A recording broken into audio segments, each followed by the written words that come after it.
Halte au grignotage! Ça te plombe ton poids, ces grignotages. Je rencontre beaucoup trop de personnes qui me disent qu'elles mangent correctement, elles font attention à ce qu'elles mangent. Et au final, eh bien dans la journée, elles grignotent et ça fout tout en l'air. Bon alors déjà, clairement, si tu grignotes, c'est souvent que tu n'as pas assez mangé au repas. Il faut au repas manger suffisamment. Ça, c'est super important parce que si tu te prives trop, déjà, ton corps va se mettre en mode alerte. Donc, il va t'alerter en te disant « Donne-moi à manger », tu as des fringales, des compulsions alimentaires. Et aussi, il se met lui en mode stockage. Ça, c'est en sous-marin. Tu le vois pas, tu ne l'entends pas, mais il a qu'une seule idée en tête. Comme tu lui donnes pas assez à manger, c'est de stocker tout ce qu'il peut. Alors, on fait quoi pour stopper ces grignotages? T'as une idée? Tiens, mais moi, je veux bien toutes vos bonnes idées, là. Mettez-moi en commentaire tout ce qui vous passe par la tête. Quels sont vos trucs et astuces pour éviter les grignotages? Partagez avec tout le monde, comme ça, tout le monde en profite.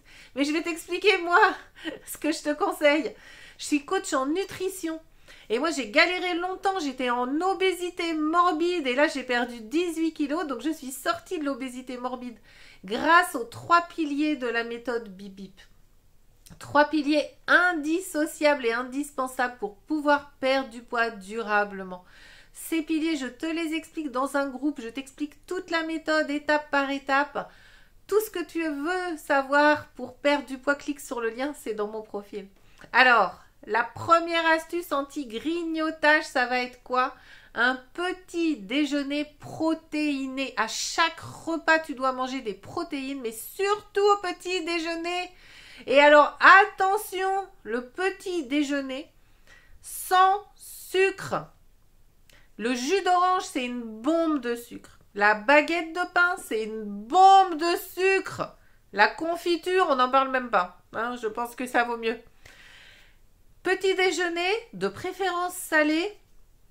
L'alimentation, c'est 90% d'habitude. Donc, je te vois déjà en train de me dire « Ah non, moi, je ne peux pas manger salé au petit déjeuner. » Ça se fait en plusieurs étapes. Déjà, il faut te déshabituer à manger vraiment sucré. Donc, tout ce qui est confiture, jus d'orange, vraiment sucré, tu oublies. Et progressivement, tu vas mettre en place des bonnes habitudes pour un petit déjeuner protéiné, équilibré et qui va vraiment te faire démarrer la journée dans des bonnes conditions. Tu connais l'expression « le sucre appelle le sucre » ? Eh bien, si tu commences du sucre au petit déjeuner, tu déclenches la spirale infernale pour toute la journée. Donc stop, tu veux arrêter les fringales, tu veux arrêter d'être accro au sucre, eh bien vraiment fais attention à ton petit déjeuner. Dans la méthode Bip Bip, tu as des idées de petits déjeuners qui sont tout à fait bénéfiques pour ta santé et pour ton poids. Tiens, rejoins vite le groupe, le lien c'est dans mon profil, tu connais ?